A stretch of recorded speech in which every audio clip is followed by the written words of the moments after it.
How to see current password on Instagram. Hey everybody, welcome back to our YouTube channel. In today's video, you'll learn how you can see your current password for your Instagram account. So without any further delay, let us get started. Head over to any of your web application. In my case, I'll be using Google Chrome. You will see your Google account on your top right. Make sure that you are using the primary Google account for your Google Chrome. Tap onto your initial and tap on Manage your Google account.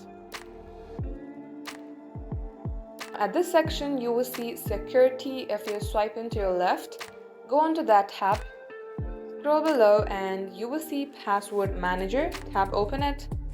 Now, if you have saved your Instagram password, you will easily be able to view it. For instance, as I have saved my Shein Shopping Online password, I can go ahead and tap Open that option.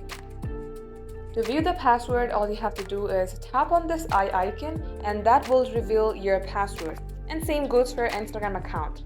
So in order to view your current Instagram password, you have to first save it to your Google account, and that is how you can do it. That will be the end of today's tutorial. Thank you for watching the video till the very end. If it had helped you in any ways, then do like and subscribe. We will be back soon with more tutorials like this. In the meantime, stay updated and thank you for watching.